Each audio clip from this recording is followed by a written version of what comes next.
Hey everybody, Mike Pfeiffer, Pfeiffer Hobby Supply one more time. I bet you're getting tired of seeing me because I'm killing you because I got nothing else to do. But anyway, I just wanted to tell you I got my Nashville shirt on today. This is not from the one they just held. This is from the one that was supposed to be in 2020.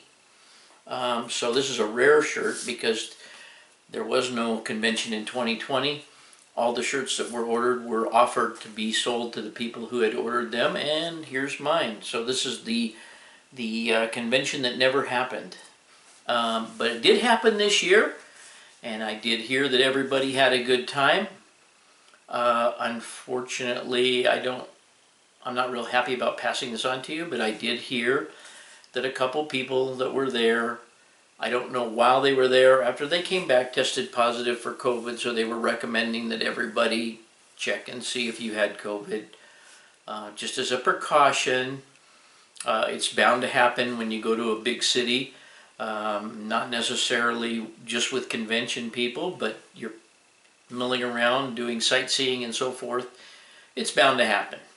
Nobody's died, none of that, they just tested positive. But anyway, that's neither here nor there. I hate even talking about it.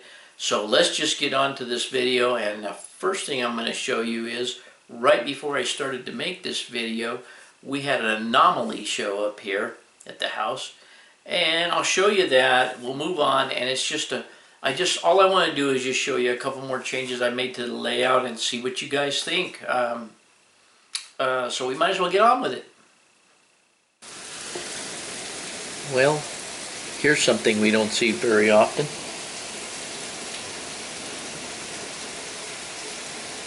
Got about 6 inches of water running down the gutter.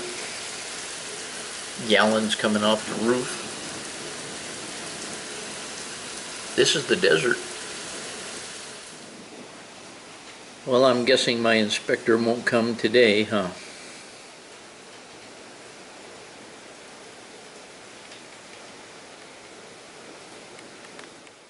Okay, gang, so here we are again, and I'm sure you're getting bored of these. That's why I'm going to make this one a 13.5, because there's not much included in here, but I have nothing else to do but sit around and bore you guys to death. I sit and look at it every night, as I've said, and I make changes. Anyway, what I've done this time is I have widened this back out some right here, and increase this radius right here, which makes this flow better and makes it just look like that's not an appendage on somebody's stomach. I think it looks a little bit better there. Nothing else new going on there.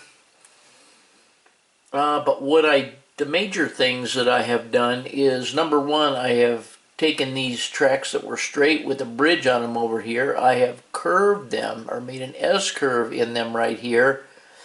Then they go around this curve right here, which I believe is a 15 and an 18, not sure, maybe 2/15. Anyway, then they come down here, and one single 9-inch bridge crosses the branch line and the main line there. That compacts this up some and leaves more room in front of the track for structures around here. And we'll be getting down here in a minute. But you can see elevations. My elevation starts here at 0, winds up being 2 at the thereof at the bridge, which is no change. I did move this double crossover down some, and I did move this double crossover down some. I also brought this track right in the middle here in closer again, and then I brought the track that comes off the branch line in closer again and consolidated all these tracks here, which keeps us from wasting a bunch of space where I want to do town and switching and so forth. You will see that we have compacted this branch line into coming around the inside edge of this underneath the bridge down here. And here again, I'm going to reiterate again, this is all speculative based on what my structures are.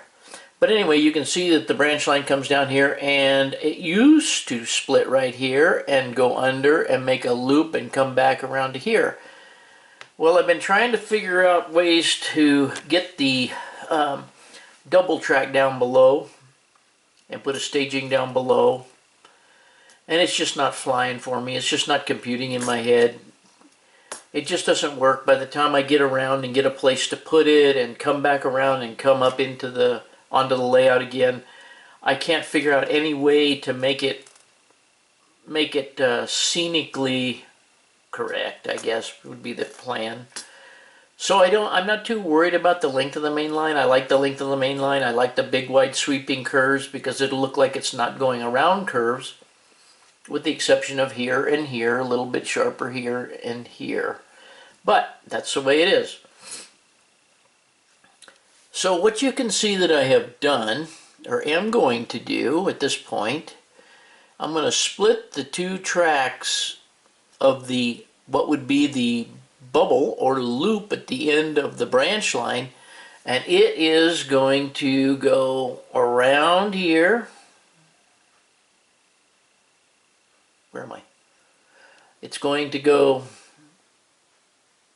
the branch line is now going to go around here. It's going to go into a tunnel here because this is going to be at 0 and this is going to be almost at 4 inches, or will be at 4 inches. So it'll go underneath that track on a bridge, go into a tunnel portal right here in a crack, go underneath all of this around the outside edge, keeps going down. It's -2 here from 0, -4 here from 0. Then it curves real sharply here because we're not going to see any of this.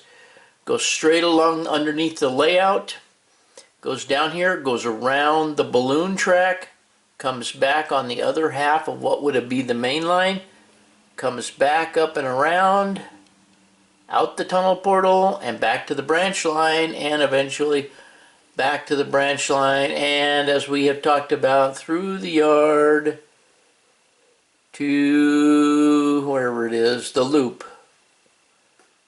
here, and back down here, and back to the, anyway, I can mechanize that or automate that. That'll give an extremely long run to the branch line. So when the branch line train comes down here and finishes its route, it will continue on to the outside world and it will eventually come back. There again, I don't have any ideas on the scenery that'll go in here, but I know what kind of buildings I have down there in a box. I don't remember if I have changed any of these two balloon loops, but this will be a mountain. Only these two tracks, this colored track and this colored, they're all colored. This reddish purple track and this blue track, I believe that is, they'll be the only two above scenery level. What I also did is I put a turnout right in here with a leg coming off it with a 28-inch radius here into a switch with two tracks coming off it. I'm hoping to put the mine up here, the potash or unobtainium mine. It will go up there at the top, I'm hoping. So that's where the mine, my intention is that's where the mine will go.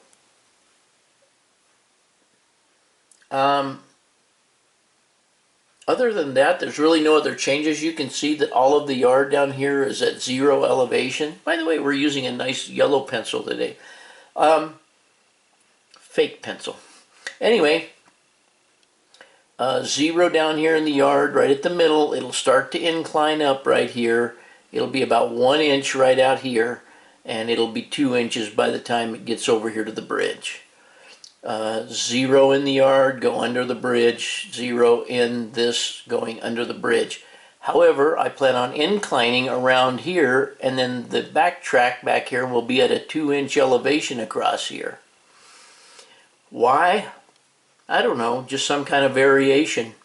Just having the track a little higher just gives you some other kind of scenery value, and because I wanted to. So it'll basically go up, stay at 2 inches, and then basically start going, basically, still start going down over here to 0. You can see that once we go under with the track here, and I think we've talked about this before, the loop is -4 inches under 0.